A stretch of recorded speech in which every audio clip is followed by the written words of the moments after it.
I get super annoyed when people assume that because I come from a traditional code background that I'm a more serious programmer or a real programmer, and they are not. Bubble developers are legitimate programmers, and they're dealing with hard, real problems in software engineering. In a lot of cases, earlier on in their careers than people who learn code. That's because to work with code, you have to first learn how to code before you can learn how to do the real programming. It's the difference between knowing how to operate a vehicle like a car, turn the steering wheel, hit the gas, hit the brakes.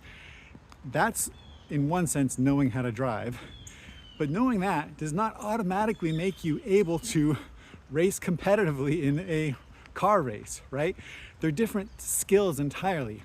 And people think that because learning how to code takes a lot of work, that if you learn how to code, you automatically are, at least to some degree, a competent, skilled, or good programmer.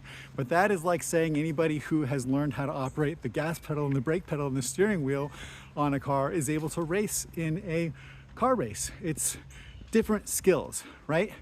And people think that because Bubble is so easy to learn, because you can get started right away, in other words, you can enter the race of the race cars immediately as a beginner.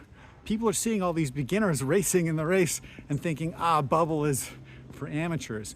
That's because Bubble is allowing amateurs to play in the big leagues faster.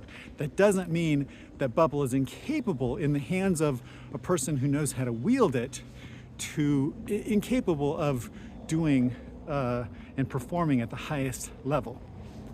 So there's really a perception problem that Bubble has because it's a little bit more accessible and people can get into it sooner.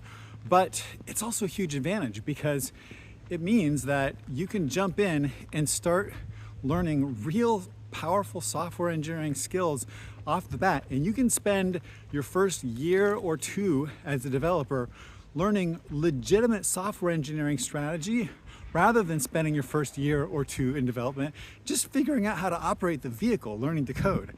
I spent years learning how to code, and it took me a while to even understand the concept that there was something more than just understanding how the operators and loops and methods and statements all worked, and understanding how this all fits together. The software engineering is a much, much bigger picture.